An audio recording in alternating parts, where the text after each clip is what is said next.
अस्सलाम वालेकुम, welcome back to my channel. आज की वीडियो बहुत ही अमेजिंग होने वाली है क्योंकि आज मैं आप लोगों के लिए लाई हूँ एक होममेड ग्लोइंग सीरम जो सिर्फ स्किन को ब्राइट नहीं करता बल्कि पिंपल, डलनेस और ड्राइनेस को भी रिमूव करता है। सबसे पहले मैंने लिया फ्रेश एलोवेरा जेल। इसको मैंने ब्लेंड कर लिया ताकि ये एक स्मूथ पेस्ट हो जाए।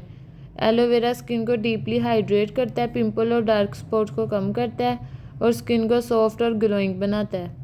फिर मैंने लिए 8 से 10 लौंग और इन्हें एक पैन के अंदर डाला और इसमें 1 कप के करीब पानी डाला है और पानी डाल के इसको हमने बॉईल करने के लिए रख देना 10 मिनट के लिए। क्लोव्स एंटीबैक्टीरियल और एंटी एक्ने प्रॉपर्टीज़ रखती हैं। ये पिंपल्स और ब्लैक हेड्स को कंट्रोल करती हैं और स्किन इन्फेक्शन से बचाती हैं। बॉयल होने के बाद मैंने इस वाटर को स्ट्रेन कर लिया है। अब आपने कोई भी सीरम की खाली बोतल लेनी है, मेरे पास ये थी, मैंने ये ले ली। इसमें मैंने डाला एलोवेरा जेल जो मैंने ब्लेंड किया था और क्लोव्स वाटर।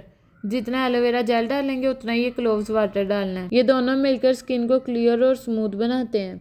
अब मैंने ऐड किया रोज़ वाटर। ये स्किन को कूल करता है, रेडनेस और इरिटेशन को दूर करता है। फिर मैंने इसमें डाला विटामिन ई के 2 कैप्सूल। ये स्किन को नरिश करते हैं, रिंकल्स और फाइन लाइंस को कम करते हैं और ग्लोइंग फिनिशिंग देते हैं। और लास्ट में मैंने डाला था ग्लिसरीन का 1 स्पून ताकि सीरम थोड़ा मॉइस्चराइजिंग बन जाए। ग्लिसरीन स्किन में मॉइस्चर लो करता है और ड्राइनेस होने से बचाता है। इस सीरम को रात में फेस वॉश के बाद लगाएं, हल्का सा मसाज करें और छोड़ दें। सुबह आप देखेंगे आपकी स्किन कितनी सॉफ्ट, फ्रेश और ग्लो करती हुई नजर आ रही है। ये स्किन को डीपली मॉइस्चराइज करता है, पिंपल्स और एक्ने को कम करता है, स्किन टोन इवन करता है, नेचुरल ग्लो और सॉफ्टनेस देता है, कूलिंग और रिफ्रेशनिंग इफेक्ट देता है। तो ये था मेरा सिंपल और पावरफुल होममेड सीरम, बिल्कुल केमिकल फ्री। अगर वीडियो पसंद आए तो लाइक करें, शेयर करें और चैनल को सब्सक्राइब करें।